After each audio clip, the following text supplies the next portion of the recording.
Want to know the one move that will remove toxic people from your life permanently? It's not confronting them with a speech. It's not exposing them. It's not even convincing them to change. It's this: stop engaging. Toxic people feed on one thing: your participation. They need your reactions, your explanations, your defense. Every time you give them that, you're giving them free rent in your head. Here's the truth nobody wants to say out loud. When you stop showing up to the fight stops existing. If they call to bait you, don't pick up. If they send a guilt trip, don't buy the ticket. If they try to twist your words, don't hand them more. Now, I know what you're thinking, but won't they just keep coming? Yes, for a while. Toxic people are like fire. When you stop giving them oxygen, they burn hot, trying to pull you back in, but eventually they burn out. And here's the secret. You don't need closure from them to close the door. You can give that to yourself. You can decide, I'm done, and then prove it by refusing to participate. The most powerful move isn't about pushing them away. It's about pulling yourself out. When you step out of their game, they can't play it anymore. You don't have to hate them. You don't have to wish them harm. You just have to wish yourself peace and guard it like it's worth everything. Before you can remove toxic people from your life, the very first step is to recognize the pattern. This is where most people get stuck because toxic behavior doesn't always show up wearing a warning label. It's subtle at first. It might come disguised as concern, as humor, or even as love. It's in the way someone constantly makes you feel small after talking to them, even if they never raise their voice. It's in the way they give backhanded compliments, the way they take credit for your wins but quickly point out your flaws when you stumble. It's in the way conversations somehow always shift back to their problems, their needs, their story, leaving no space for yours. Recognizing the pattern means being honest enough to see the behavior for what it is, not for what you wish it was. That's hard because we tend to judge people by their intentions when we love them, but intentions don't erase the impact of their actions. We often want to believe the best about someone, especially if they've been part of our lives for a long time. We tell ourselves, maybe they didn't mean it, or they're just going through a hard time. And sometimes that's true. But patterns aren't accidents. A slip-up can be forgiven. A pattern demands attention. When the same hurtful actions repeat again and again, regardless of how many times you've explained how they affect you, that's not a mistake. That's a choice. And if you're not willing to see it for what it is, you'll keep giving them opportunities to keep making that choice.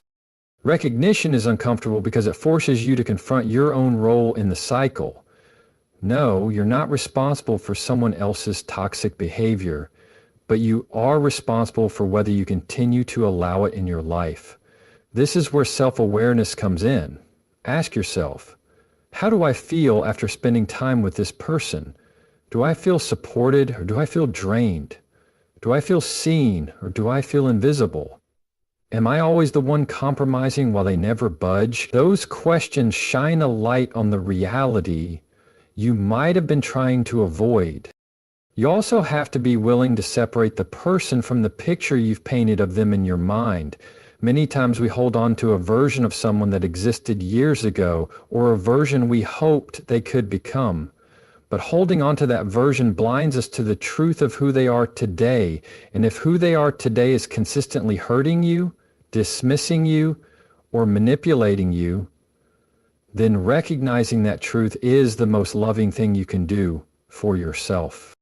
Toxic patterns often repeat in cycles. Charm, hurt, apology, repeat.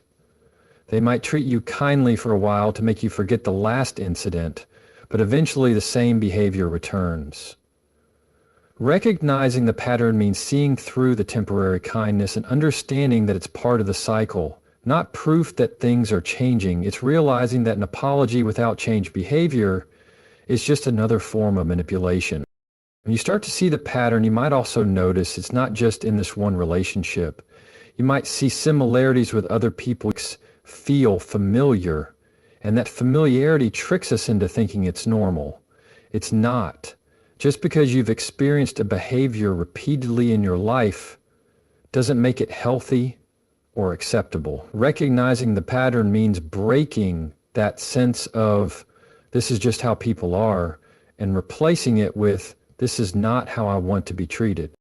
The truth is, you can't remove something from your life that you haven't first identified. You can't set boundaries with behavior you're not willing to admit exists. And you can't protect your peace if you're too busy making excuses for someone else's chaos. Recognition is clarity, and clarity is power. Once you see the pattern for what it is, you can no longer unsee it. That's when change becomes possible. Because the moment you stop confusing their excuses for explanations and their manipulation for care, you begin to reclaim your choice. You realize you have the right to step away from anyone who repeatedly hurts you, no matter who they are, how long you've known them, or what history you share. And when you reach that point, when you truly see them, not as you wish they were, but as they are, you give yourself the gift of freedom. You stop living in the hope that they will someday become the person you need, and you start living in the truth that you deserve better right now. Recognizing the pattern doesn't just help you remove toxic people, it ensures you never invite them back in again. Toxic people thrive on drama, the way plants thrive on sunlight. It's their fuel, their oxygen, and without it, they can't survive in the space you occupy. Every emotional reaction you give them, whether it's anger, tears, or endless explanations, feeds the very behavior you want to stop. When you argue, they don't hear your point, they hear your energy. When you defend yourself, they don't take in your truth. They take in your attention. That's why the most effective way to weaken their grip is to stop feeding the drama altogether. This doesn't mean you become cold or emotionless. It means you become intentional. You stop giving them the satisfaction of watching you lose your balance. You stop handing them proof that they can still control your mood.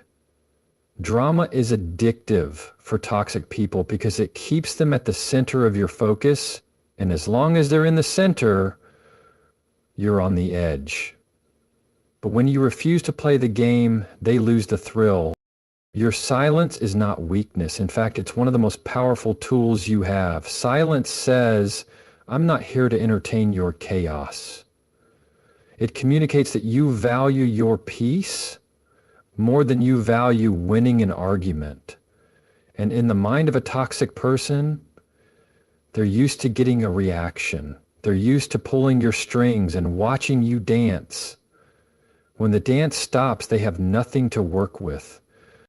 Of course they won't like it. At first, your silence might make them push harder, provoke more, escalate the conflict. They'll try everything: sarcasm, guilt trips, playing the victim, even twisting your words to pull you back in. That's the moment you have to stand firm. Because the second you break and respond emotionally, you've taught them that all they need to do is push harder next time. Think of it like breaking a habit. The more consistently you withhold the reaction, the less rewarding it becomes for them to try.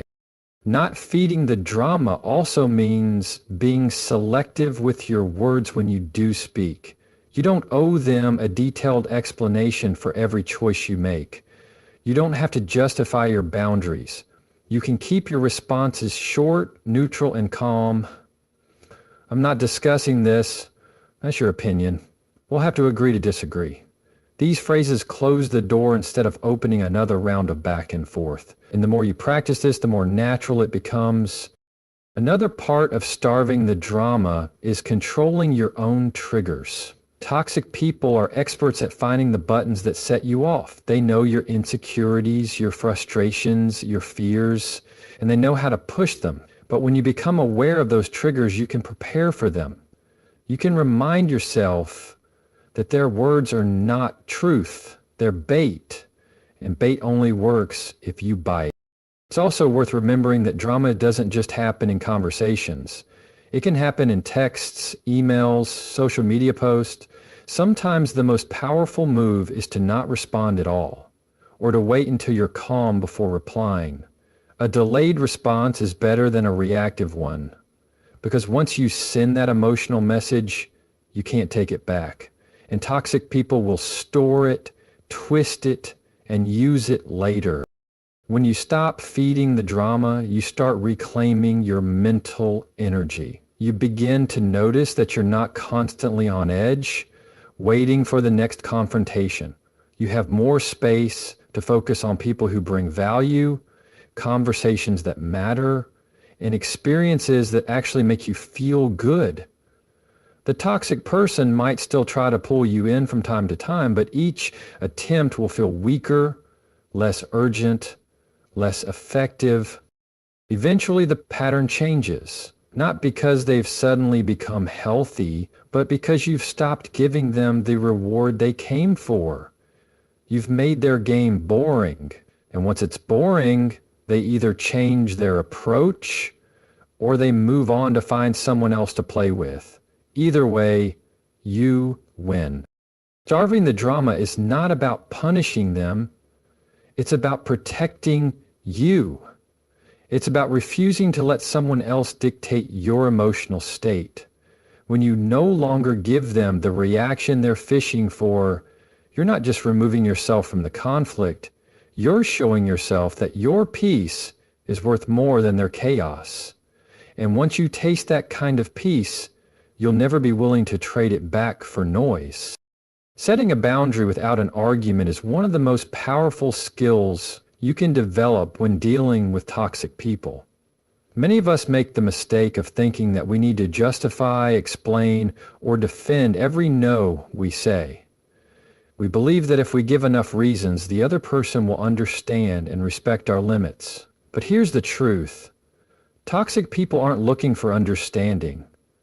They're looking for loopholes. Every explanation you give them becomes another door they can push open, another point they can debate, another crack they can wedge themselves into. That's why a calm, clear no often carries far more strength than 100 defensive explanations. A boundary is simply a statement of what you will and will not accept. It's not a debate, it's not an invitation for negotiation, and it's certainly not an apology. When you say no without padding it with excuses, you communicate two things: clarity and self-respect. You're showing that your decision doesn't require someone else's approval to stand. And that's unsettling for people who are used to manipulating or controlling you, because they thrive on turning your boundaries into argument. The key is to keep your tone calm and your words simple. A raised voice invites escalation. Over-explaining invites argument. But a neutral, steady, "I'm not able to do that," or "that doesn't work for me," closes the door without creating a new one. This doesn't mean you have to be cold or unkind. It means you're firm and consistent. You can be polite and still be unwavering. You can be compassionate and still say no. When you give long explanations, you also put yourself in the position of asking for permission instead of making a decision. If your no comes with paragraphs of reasons, it gives the other person more opportunities to poke holes in it. They'll try to convince you that your reasons aren't valid, or that you're overreacting, or that you should make an exception just this once. Before you know it, you're back in the cycle of defending yourself while they keep pushing. But when you set a boundary without an argument, there's no fuel for them to burn. Of course, this can feel uncomfortable at first, especially if you're someone who's been conditioned to keep the peace or avoid conflict. The silence after a short, firm boundary can feel heavy. Toxic people might respond with shock, anger, guilt trips, or passive-aggressive comments. That's normal. Their reaction isn't proof that your boundary is wrong, it's proof that they're used to getting their way. And their discomfort is not your responsibility to fix. It's also important to remember that boundaries aren't about changing someone else's behavior, they're about changing yours. You can't make a toxic person respect you, but you can decide how much access they have to your time, energy, and emotions. Sometimes the boundary is verbal, like saying, "No, I can't attend that." Other times, it's behavioral, like leaving the room when the conversation turns manipulative or refusing to respond to certain messages. The power is in your follow-through, not in their agreement. The more you practice setting boundaries without arguing, the more natural it becomes. You'll start to notice that you feel less drained after interactions. You won't spend hours or days replaying conversations in your head, wondering if you said the right thing. You'll know you were clear, you were calm, and you honored your own needs. That's the real victory. Not getting them to understand, but getting yourself to stand firm. In the end, a boundary without an argument is an act of self-respect. It's a declaration that your peace is worth protecting, even if someone else doesn't like it. It's a reminder that you don't have to explain your worth, your limits, or your decisions to anyone who refuses to treat you with respect. And once you learn to say no without defending it, you'll realize you've taken away one of the most powerful tools toxic people have. The ability to turn your boundaries into battleground. Instead of being drawn into endless conversations where they twist your words and wear you down, you stand steady, knowing that your no is enough. And that's when you stop just surviving around toxic people. You start thriving without them. Detaching your value from someone else's opinion is one of the most liberating shifts you can make, especially when dealing with toxic people. As long as their approval matters to you, they will always have leverage over you.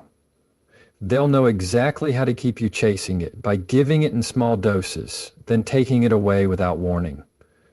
They'll offer praise when it benefits them and withhold it when they want to control you. This push and pull keeps you trapped, always adjusting your behavior to win their validation.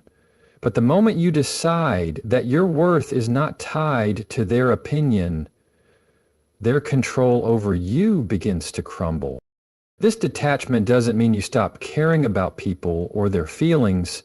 It means you stop allowing their personal judgment to define your value. Toxic people often use your desire for acceptance as a hook. They sense your need to be liked, respected, or approved of, and they weaponize it. They might criticize you subtly, compare you to others, or act disappointed when you don't meet their unspoken expectations. And because most of us naturally want to repair relationships or fix misunderstandings, we end up working harder to please them, hoping to earn back their approval. That's exactly where their power lies. The truth is, no one should hold the keys to your self-worth. When your identity is dependent on someone else's opinion, you're giving them a veto over your happiness. You're saying, how I feel about myself depends on how you feel about me. That's dangerous because opinions change, moods change, and people, especially toxic ones, can twist their approval into a tool of manipulation. The reality is their opinion is just that, an opinion. It's filtered through their own insecurities, biases, and limitations. It's not an absolute truth about who you are. Detaching starts with awareness. Notice how often you catch yourself thinking, what will they think of me? Or will they approve of this?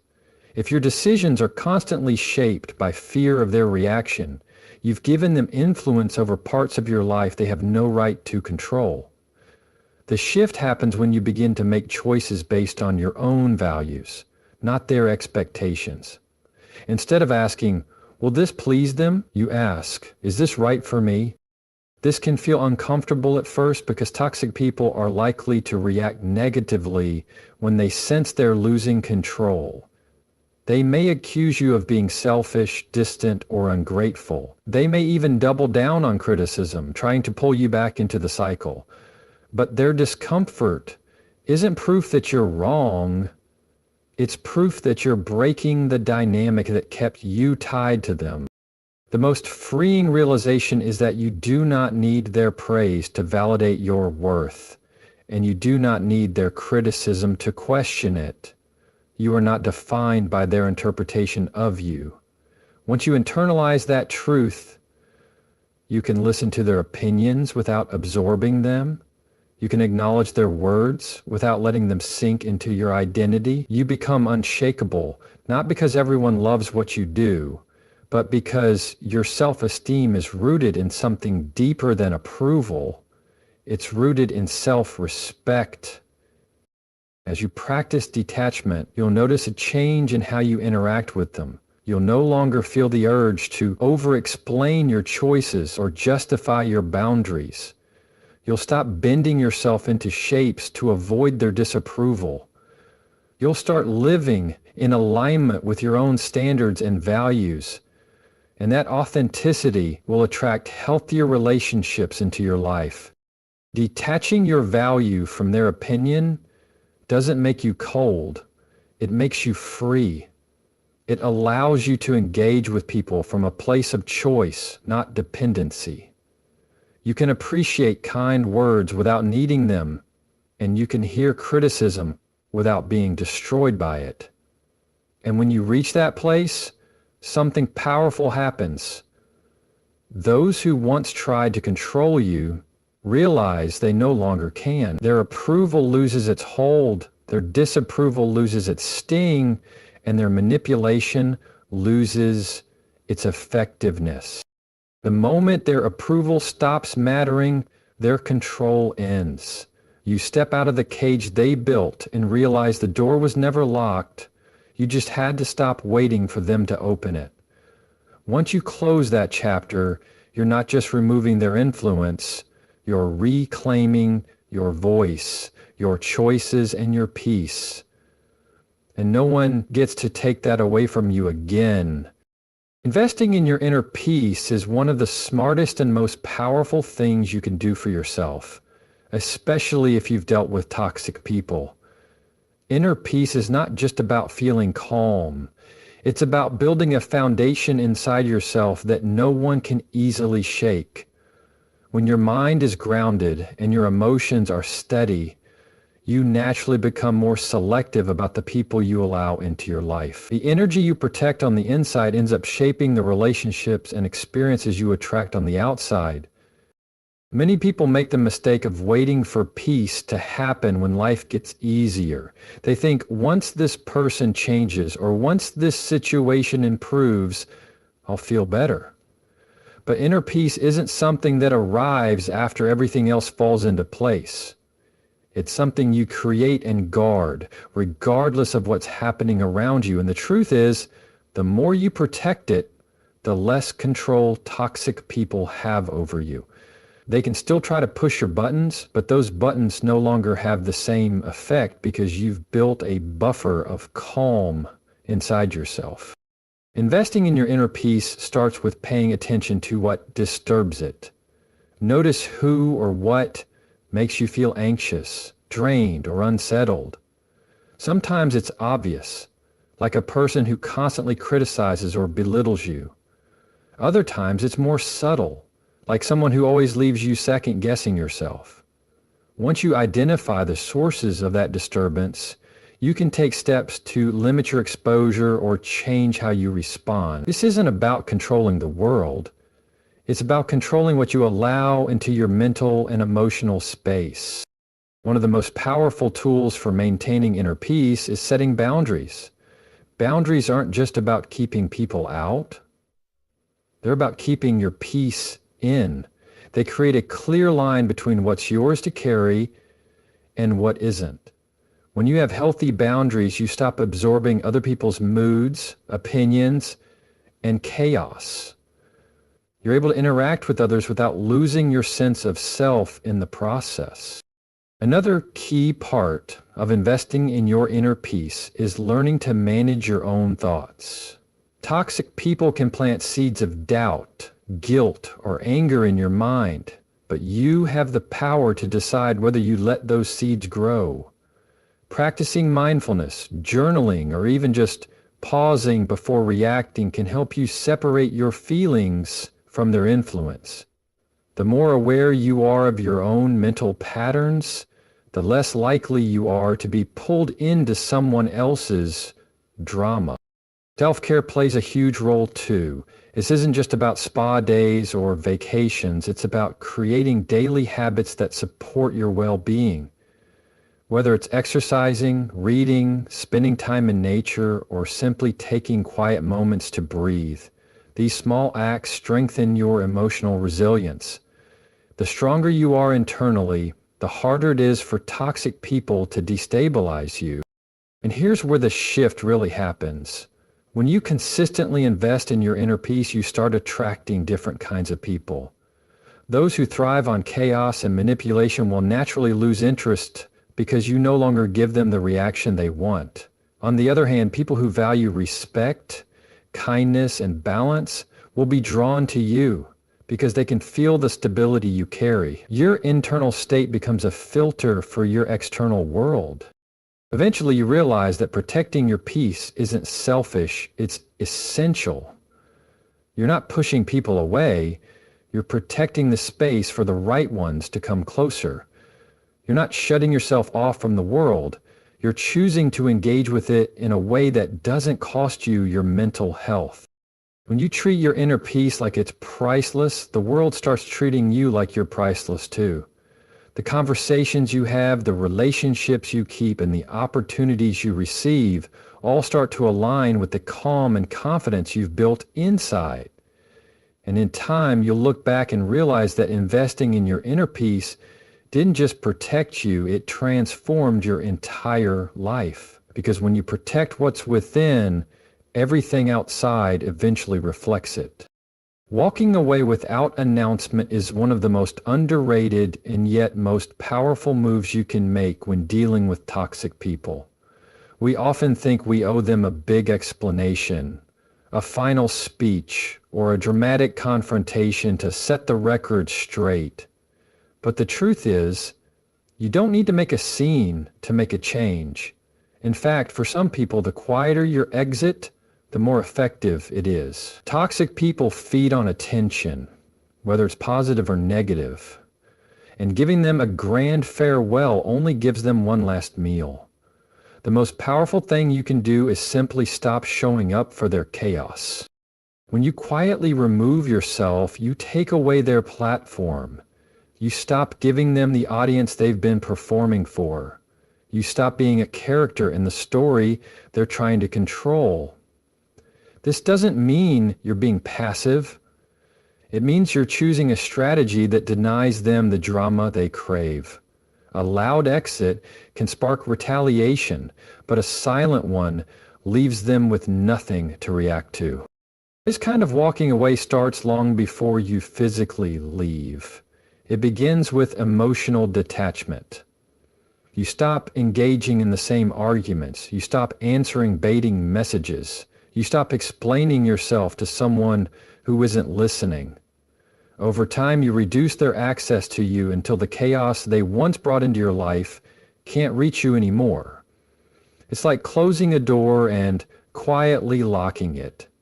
Not slamming it, not screaming through it, just locking it and walking away.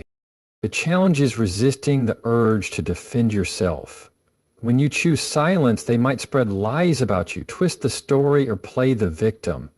They may try to provoke you into breaking your silence just so they can drag you back into their game.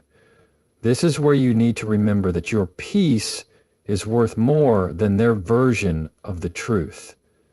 You don't have to attend every battle you're invited to, and you certainly don't have to prove your side to people who have already chosen theirs. Walking away without announcement also means letting go of the need for closure from them. You may never get an apology, an admission, or an acknowledgement of the harm they've caused. That's okay. Closure is something you can give yourself by accepting the reality of who they are and deciding you're done letting that reality hurt you. You can close the chapter without their permission. Over time, you'll notice that the less you engage, the more your life starts to feel lighter. You'll have more energy for people who actually value you. You'll have more mental space to focus on your goals instead of constantly putting out emotional fires. And the best part? You'll stop feeling like you're constantly bracing for the next attack because you've stepped out of range entirely.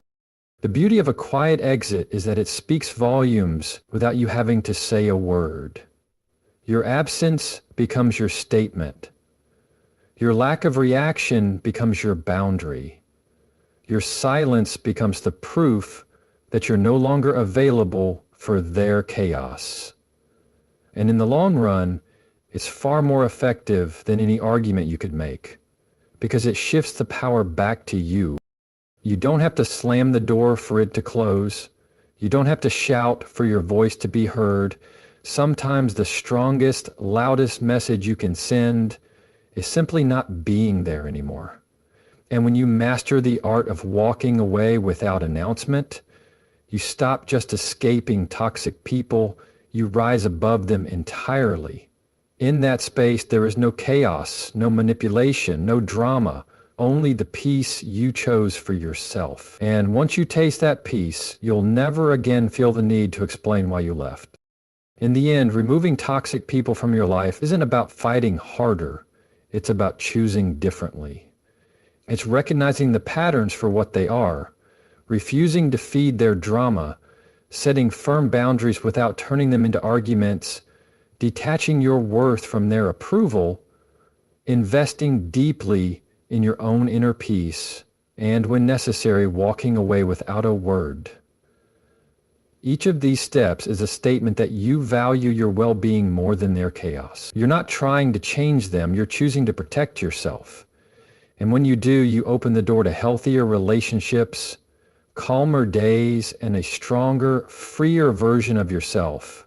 Your peace is priceless. Guard it fiercely and never apologize for doing so.